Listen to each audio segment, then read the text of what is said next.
¿Con qué objetivo? Siempre nos vamos a preguntar esto, ¿no? ¿Con qué objetivo? ¿Para qué hacemos el análisis del macroentorno? ¿Con qué objetivo? ¿Para qué? Para identificar oportunidades y amenazas en ese entorno. Y para, si hay oportunidades, aprovecharlas. Y si hay amenazas, intentar defendernos de esas amenazas. Tenemos que identificar entonces cuáles son las oportunidades más interesantes y cuáles son las amenazas más fuertes. Eso lo vamos a ver al final en un gráfico. Y hay varias variables, o sea, variables grandes. Fíjense, este es el cuadrito. Están las variables económicas, que ustedes pueden aumentar si quieren más variables. Están las variables políticas, las variables tecnológicas, las variables legales, las demográficas, las sociales, las culturales y las ambientales. Y todo eso después se va a ir vaciando aquí a este cuadro resumido y se va a ir graficando. Entonces ustedes rápidamente van a poder ir viendo cuáles son las que más le afectan a la empresa. ¿De acuerdo? Entonces este cuadro, si ustedes quieren, pueden hacerlo crecer, meterle más variables si creen que está incompleto, sacarle algunas si no lo ven, si no las ven importantes, si ven que no aplican, directamente las sacan. Ustedes lo van a presentar este cuadro así, como les estoy mostrando, lo van a imprimir en un PDF, igual con carátula, y al final, este es el cuadro final de conclusiones y el gráfico final de conclusiones. Entonces aquí ustedes colocarán ya conclusiones principales. Como se puede ver en el análisis que se realizó, el factor económico es el que ofrece mayores oportunidades por esta y esta razón. Lo que se puede ver también que el factor, no sé, político es el que enfrenta más amenazas por esto y esto y esto. Esas son las cosas que hay que hacer. Conclusiones. Este es un trabajo sobre todo de un gerente general de una empresa. El gerente general lo hace y después llama a sus gerentes de área. En la práctica, si no, ustedes lo van a hacer todos juntos. Luego el general llama a sus gerentes de área y le dice, miren, esto pasa, esto hay que aprovecharlo de esta forma, o hay que defendernos de esta forma. Y en el caso de ustedes lo hacen juntos y juntos participan con conclusiones y con recomendaciones. Bien, hagamos rápidamente uno, porque de ese uno salen todos los demás. Entonces yo les voy a hacer uno para que quede más o menos la idea. Veámoslo. Siempre va a aparecer aquí la variable, luego el análisis que hacemos nosotros. Aquí al lado aparece la teoría, el supuesto, la teoría, o sea que ustedes leen esta teoría y a partir de esta teoría ya hacen el análisis cuantitativo. Aquí luego ponen la fuente y ponen la puntuación, que va desde 1 hasta 10, ese es el puntaje, ¿no? Hagamos uno, por favor. ¿Qué dice la teoría en esta variable? Un mayor crecimiento económico del país es una oportunidad para todos los sectores. Pregunta, ¿cómo está el crecimiento hoy de Bolivia y cómo se ve para el futuro? Ustedes han tenido que leer, han tenido que conversar entre ustedes. Estamos simulando que ya lo hicimos. Discutir y luego hacer un resumen de ese análisis que hicieron. ¿Cómo ven el crecimiento económico de Bolivia y su perspectiva para el futuro?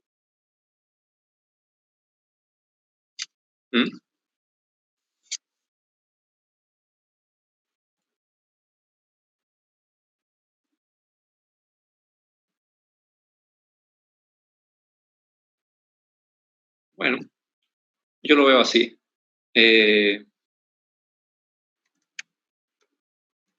Crecimiento, es como yo lo veo, si no como ustedes lo ven. Económico de menos 10% en el último año y se espera 5% para el 2021. También he escuchado que dicen que las exportaciones en Bolivia han bajado. Estaba escuchando que dicen eso. Todo lo que están diciendo, todo lo que piensan, hay que resumirlo aquí en la frase más importante. O sea, para mí, crecimiento económico de menos 10% en el último año y se espera 5% para el 2021.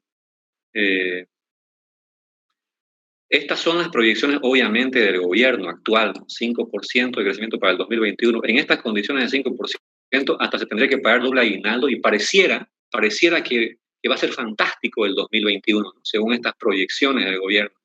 E incluso fíjense que supongamos que sean ciertas, pongamos que crezcamos en 5%, pero sería algo más o menos como esto, fíjense. El año pasado producíamos 100, terminó este año y bajamos en 10%. Este año produjimos entonces 90 panes, ¿sí? Hemos caído un 10%. Obviamente que si yo estoy en 90 y crezco en 5%, voy a crecer a 95, pero todavía no voy a estar ni siquiera en el 100 del año pasado, ¿me siguen, no? Entonces, todavía la economía sigue impactada, aunque crezcamos en el 5%, porque la base es ese 100. O sea, claro, obviamente, si yo tenía 100 y caigo a 90, 10% negativo, caigo a 90, y de ahí crezco en 5%, voy a estar en 95 y todavía no he llegado ni siquiera a la base del 100. O sea que todavía, respecto a ese 100, todavía no he crecido, todavía sigo siendo negativo.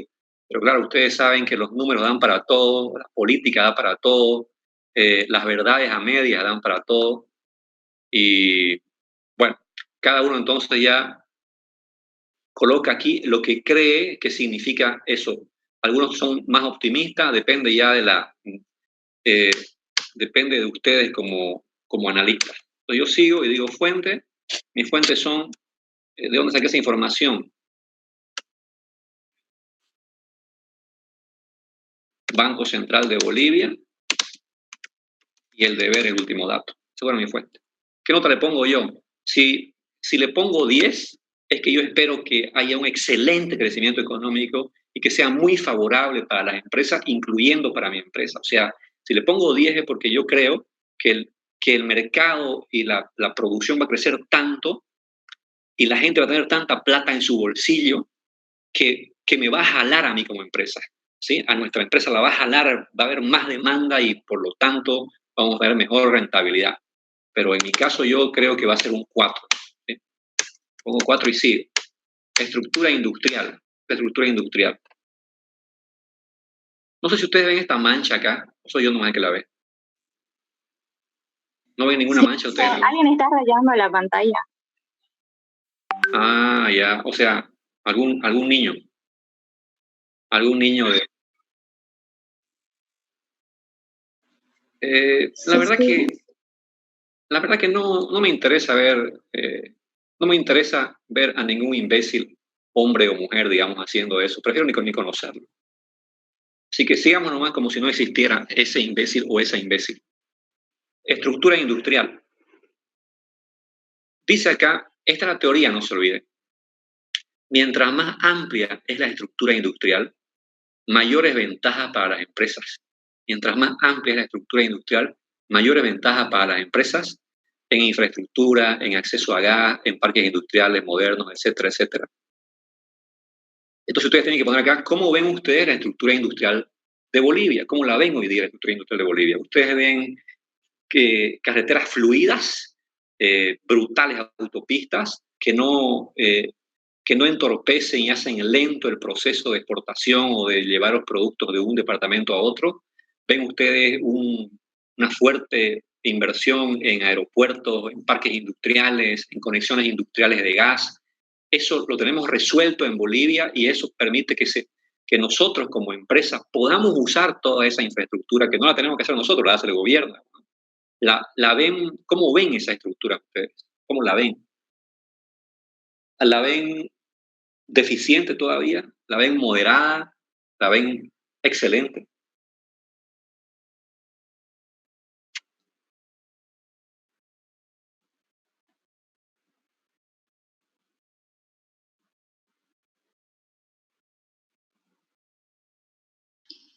Licenciado, en mi opinión, todo es deficiente, es mala cartera, todo es burocracia también.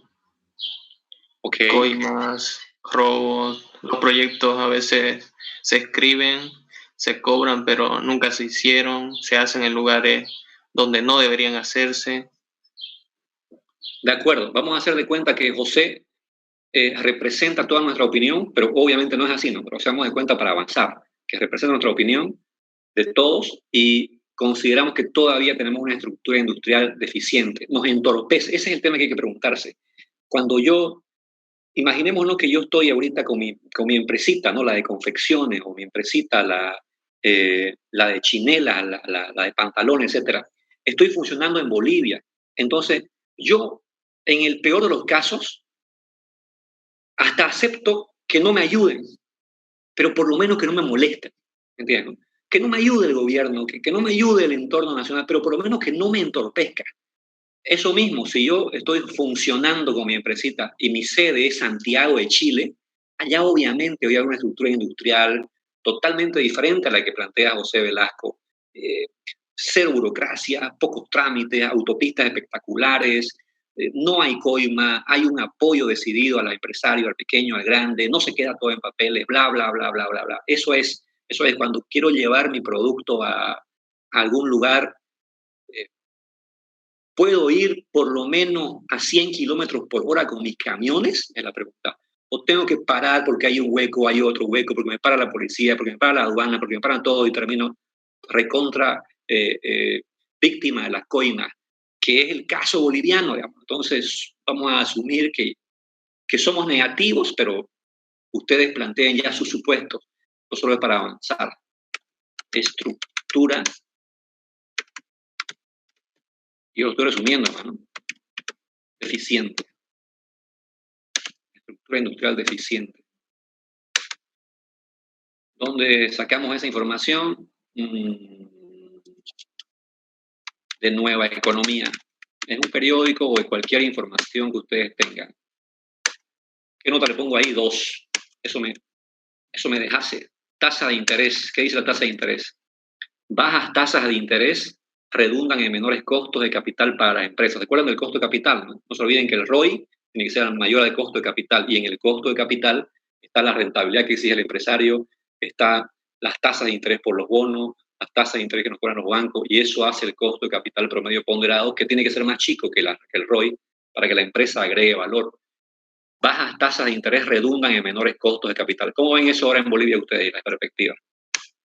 ¿Buenas o malas?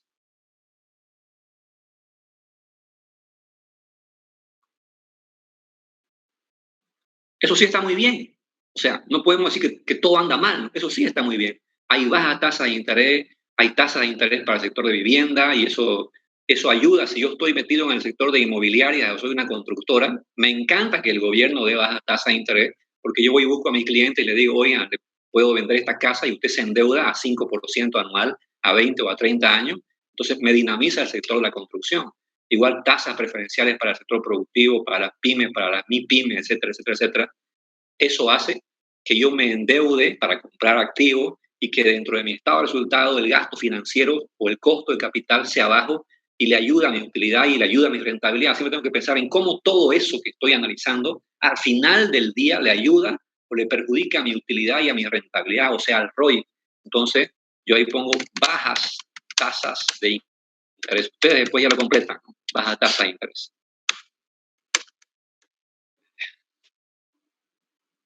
Banco Central de Bolivia y el deber. Nota 9. Inflación.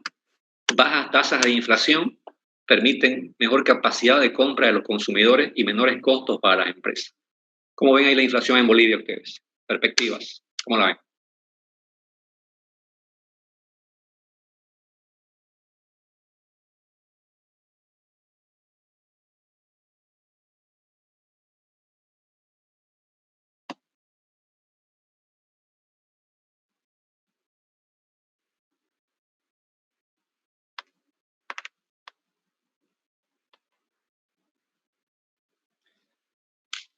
Vamos, señoritas jóvenes, hemos venido a pelarle aquí, a hablar. ¿No les molesta el monólogo de Axel hablando y hablando y hablando?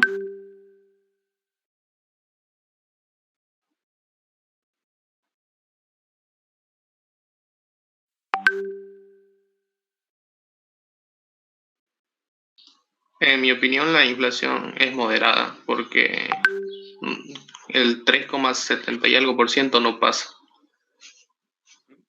¿Okay? ¿Alguien más? ¿Alguna? ¿Cómo ven ustedes la inflación?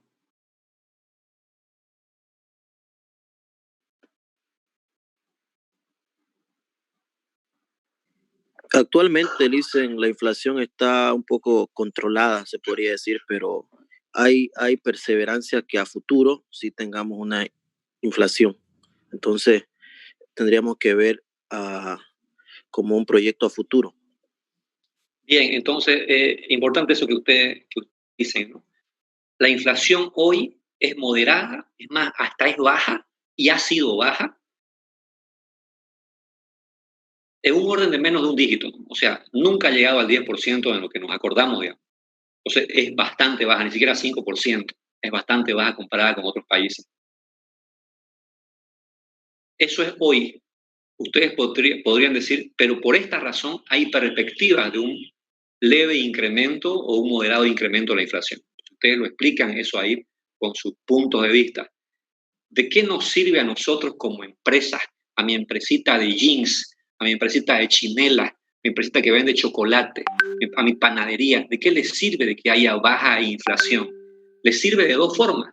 La primera, porque si hay baja inflación y yo vendo jeans, el señor al que le paga un mínimo nacional va a ver que los precios de su canasta básica, de sus productos que compra siempre, pan, arroz, etcétera, se mantienen bajos y eso le va a generar un margen para poder comprarme mis jeans. Pero en el momento de que haya una inflación alta y él siga ganando los mismos 2.100 bolivianos, él va a mantener sus compras de comida y va a quedar menos margen para comprarme a mí los jeans y mis ingresos y mis utilidades van a bajar. Eso por un lado, en eso afectaría. ¿En qué más le afecta a mi empresa? En que mi empresa también es compradora. Mi empresa también compra insumos del mercado nacional y si los insumos del mercado nacional sufren inflación, yo tendré costos más altos. Entonces, por un lado tendré ingresos más bajos y por otro lado tendré costos más altos y eso al final del día genera una menor utilidad y un menor ROI, ¿sí? Entonces, ustedes ya sacan sus conclusiones. Tasas de inflación moderadas. Obviamente ustedes explican algo más, ¿no? Miren cómo yo explico. Estoy explicando. Ya. ¿Y dónde encontré esa información? El INE me dio la información. ¿Qué veo yo si son bajas las tasas de inflación o son moderadas? Yo le pongo un 6, ¿sí? Esto lo ponemos en el grupo, ¿no? Y al final, ¿qué pasa? Esta es la parte que quiero que vean bien. ¿Cómo queda el cuadro? Suma todo, suma las variables y me da la nota ideal. ¿Qué es la nota ideal? Si aquí hubiera sacado 10, aquí 10, aquí 10 y aquí 10, 10 multiplicado por el número de variables que son 4, 10, nota máxima, por el número de variables que son 4, ahí la nota total ideal hubiera sido 40, pero salió 21, entonces luego hace la división de 21 sobre 40 y da 53%. 53%, fíjense, es una oportunidad moderada. Miren la fórmula, lo que dice en la fórmula aquí arriba. Si esto que está acá, perdón, si esto que está aquí es menor o igual a 25%, esto es una amenaza. Si está entre 25 y 50, amenaza moderada. Si está entre 50 y 75, que es este caso, oportunidad moderada. Si está arriba de 75, es una oportunidad plena. Entonces, si hubiera dado 10%, hubiera sido una amenaza. Si hubiera dado 60%, amenaza moderada. Si hubiera dado 90%, una oportunidad plena. Pero en este caso quedó así como oportunidad moderada. Y cuando eso ya se hace, aquí abajo, ustedes van a ir viendo que ya aparece oportunidad moderada y acá ya aparece, se va a ir graficando para que ustedes vean en un solo gráfico cuáles son oportunidades, cuáles son amenazas y a partir de eso saquen las conclusiones aquí al final. Está claro, ¿no? Entonces, parece lógico, ¿no? Es una oportunidad moderada. ¿Por qué?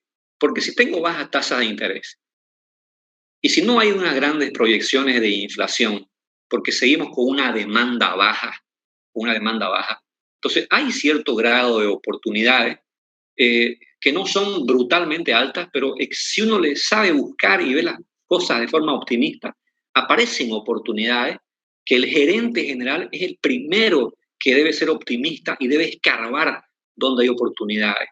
Y hasta las amenazas debe intentar convertirlas en oportunidades. Así nos han enseñado, ¿se acuerdan, no? Así funciona entonces. Ustedes ya hacen el trabajo que ustedes vean conveniente ahí.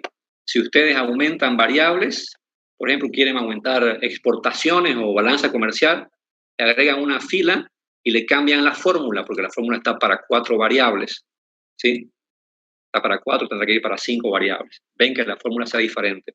¿Quieren poner déficit fiscal? Ponen déficit fiscal. Luego viene el análisis político, estabilidad política, relaciones internacionales, grupos de presión y régimen político. ¿Cómo ven ustedes el tema político? El tema político se convierte en una oportunidad o una amenaza. Y lo mismo, lo colocan. No me voy a meter en el tema político yo. Esa la hacen ustedes. Luego viene el análisis tecnológico.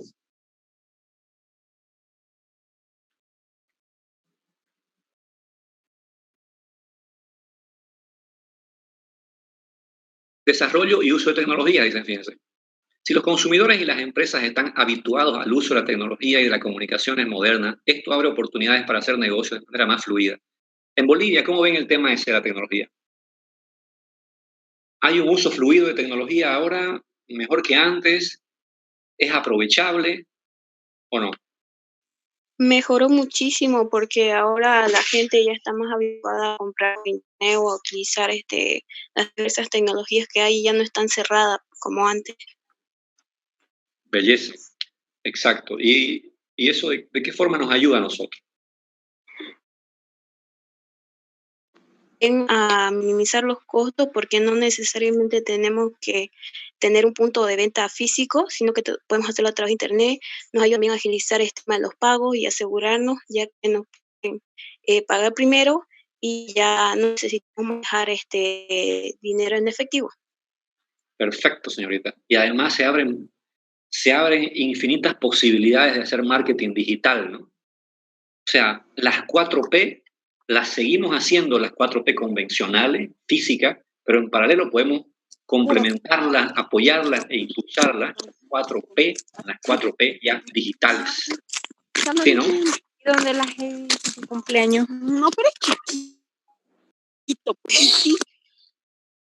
Entonces, ¿están de acuerdo con su compañera o le aumentamos algo más ahí?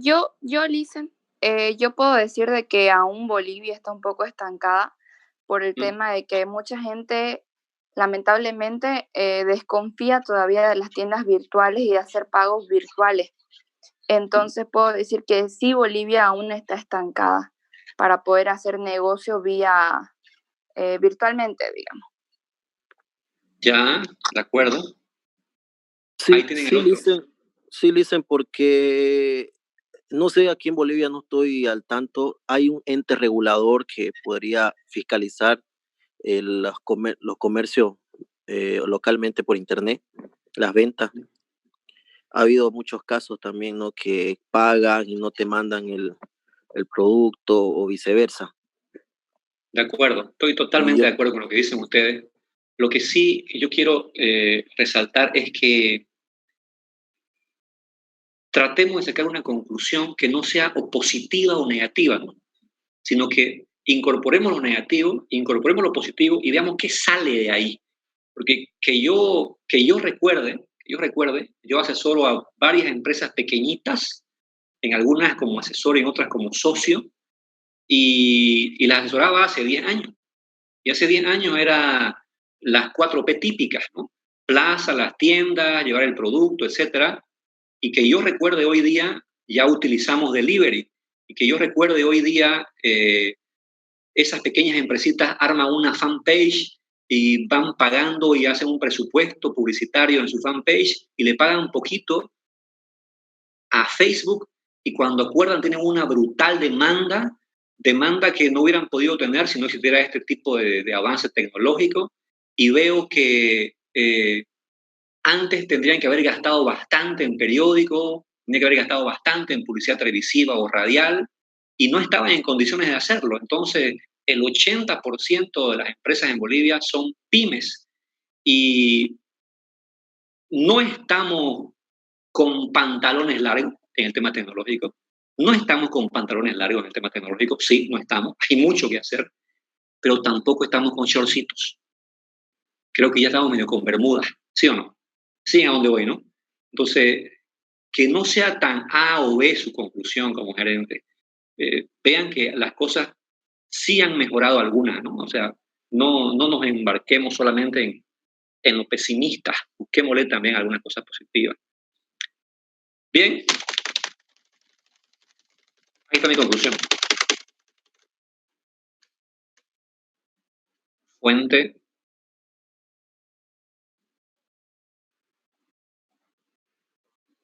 ¿Dónde estaba mi super conclusión? No tengo ninguna fuente ahí, sino que lo hice yo por observación directa. Y no puedo ponerle 10 porque sería mentir, ¿no? Pero le pongo un 6. Y seguimos. La caída de las barreras al comercio y la producción en cualquier lugar pueden representar una oportunidad o una amenaza según la actitud del empresario. Entonces, ¿cómo ven ustedes esta variable del impacto de la globalización? Menos barreras, más competencia.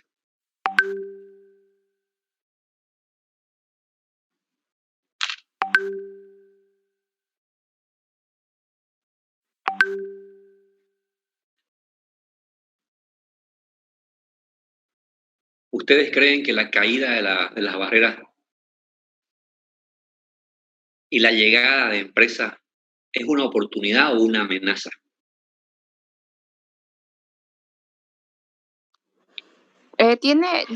Yo creo que tiene lo positivo y negativo por el tema de que lleguen más productos acá de otro país, hacen que nosotros tratemos de mejorar cada vez el producto. Sí nos bombardean, pero tratamos de salir nosotros también. ¿De acuerdo? ¿Coinciden con su compañera? Entonces, nos plantea desafíos, nos plantea oportunidades y nos plantea amenazas, ¿no? Nos plantea amenazas. Una experiencia interesante que yo me acuerdo tuve cuando estaba estudiante, nosotros organizamos voy a cortar esto, creo, y volvemos rapidito ya. Organizamos un seminario, me recuerdo, e invitamos a gerentes y a dueños de unas empresas que estaban siendo supuestamente golpeados con el tema de la globalización. E invitamos al gerente general y al dueño de hamburguesas Toby y de refrescos Cabrera. Y hubo una pregunta exactamente igual a esta, y le preguntaron, oiga, ¿qué opina usted de la llegada ya de las transnacionales Burger King? Y no, en ese tiempo era la McDonald's que apareció. Y al otro le preguntaron, ¿qué opina usted de que hayan entrado Savory y Nestlé, ¿no? Una transnacional que entró al mundo también de los refrescos y los helados? Ambos coincidieron en lo mismo. Dijeron, si no hubieran entrado esas empresas, nosotros nos hubiéramos quedado como las empresitas chiquititas de siempre, peleándonos entre nosotros en burreritas. Gracias a la entrada de McDonald's y a la entrada de Savory y Nestlé, es que ellos aprendieron a hacer negocios en grande, pero se animaron. Hubo una actitud de empresario, y eso es importante, una actitud de aprender del que viene, ¿no? Aprender del que viene y tener la visión de crecer. En ese tiempo, Toby era tan chiquitita como el tren rojo, pero Toby decidió convertirse en una especie de McDonald's, de una mini McDonald's, y se transformó en una empresa con más diversificó su producto y abrió más puntos de venta y puso los típicos lugares de entretenimiento para los niños, ¿sí? Se convirtió en una empresa digna de franquiciarse en otras partes y en otros países. Y ahora Toby la mira de lejos al tren rojo. En su momento se peleaba Toby con el tren rojo. Hoy día Toby ya no pelea con el tren rojo, no es su competencia de Toby. No sé si me dejo entender. Y lo mismo pasó con los helados. No había la cultura del helado. ¿Y qué trae la transnacional? Trae la cultura de comer helado de otro nivel, de otra característica. y mete publicidad, y al meter publicidad, grandes presupuestos publicitarios, de paso jaló a Refresco Cabrera. Y Refresco Cabrera tuvo que reconvertirse y empezó ya a fabricar productos con marcas propias, etc. Entonces, ¿sí es una amenaza? Sí es una amenaza. Pregúntenle a los cines, lo que hablamos alguna vez. Pregúntenle a los cines que quebraron si no es una amenaza, si no fue una amenaza notoria la llegada del Cine Center. Sí fue. Pero también es una oportunidad cuando hay actitud, cuando hay visión, cuando hay ese desafío de ir a mirar tendencias. Entonces, depende de ustedes. Igual. Lo colocamos entonces como una observación. Observación del grupo, esa es la fuente. Y nota, le pusimos 7. ¿Sí? ¿Y cómo queda? Como una oportunidad moderada. Y lo mismo, va apareciendo ya acá el resumen.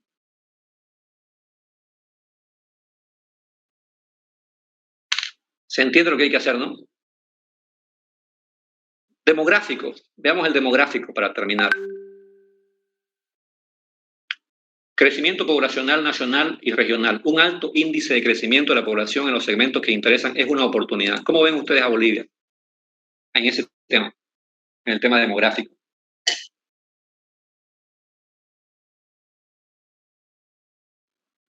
¿Como una oportunidad o no?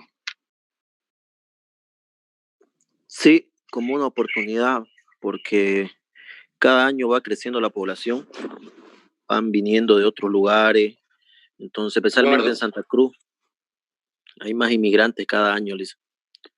De acuerdo, entonces inmigrantes tanto del interior e inmigrantes de afuera, y además el crecimiento natural o nacimientos de la población. Es impresionante lo que este tema de la población, pero hay que verlo con cuidado igual para ver el segmento, ¿no?, del que estamos hablando. Santa Cruz departamento tiene la población de todo Uruguay.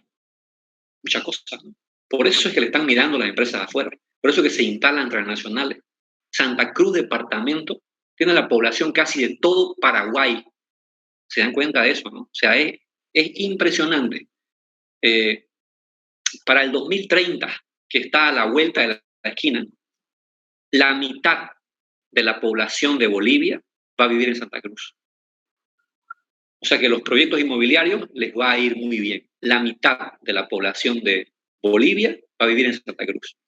¿Cómo irán a vivir, no? O sea, van a haber grandes bolsones de pobreza, grandes bolsones de gente con bajísimos niveles económicos, y seguramente habrán oportunidades hasta para eso, ¿no? Porque habrán negocios que van a satisfacer las necesidades de la gente totalmente disminuida o con bajísimos niveles de ingresos. Entonces, esa es la configuración demográfica que se viene. Y para el 2030, Bolivia tiene 15 millones de habitantes, 7,5 millones vivirán en Santa Cruz. O sea que eso plantea desafíos, oportunidades, dependiendo del sector en el que ustedes estén.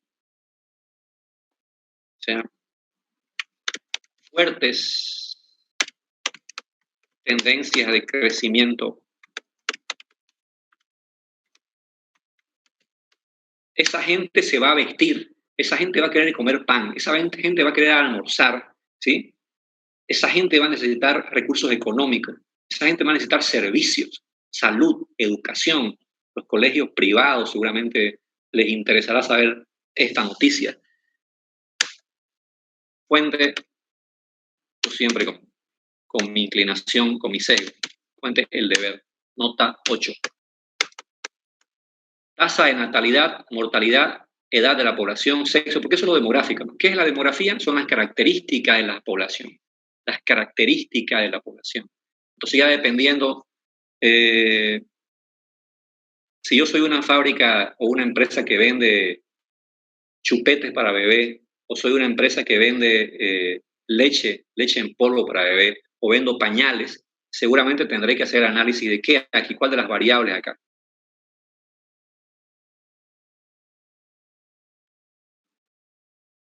¿Cuál me interesa?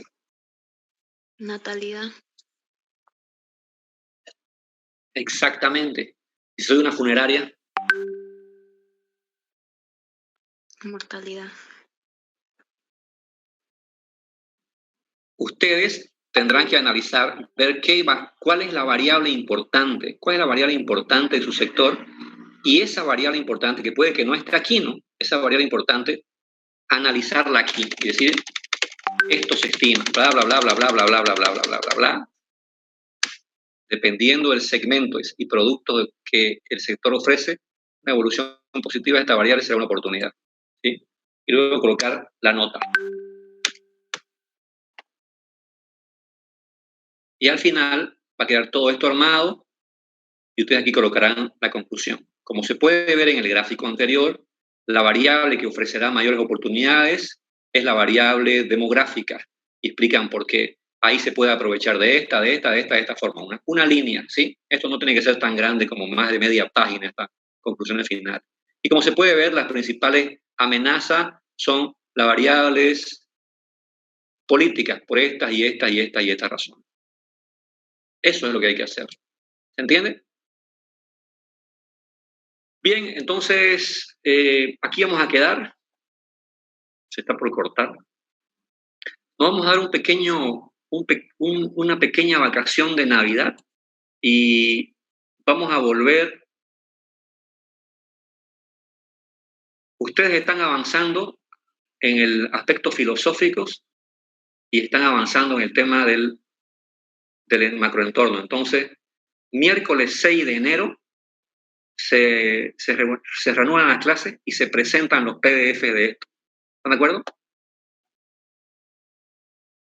Y si hay dudas en el camino, ustedes igual me pueden llamar, ¿no? En este tiempo ustedes me pueden llamar para consultarme, pueden planear reuniones en Zoom conmigo, pero ya por grupos. Puede ser sola la gerente general o el gerente general, o como se sientan cómodos. Pueden venir todos, pueden venir unos cuantos, iremos avanzando. Entonces ustedes van avanzando independientemente de que no estemos dando la clase.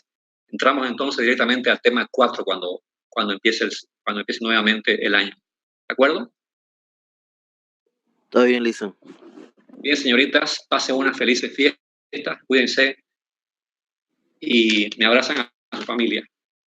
Hasta luego, Lisa. Igualmente, para usted, Lisa. Igualmente, Lisa. Felices fiestas. Bye.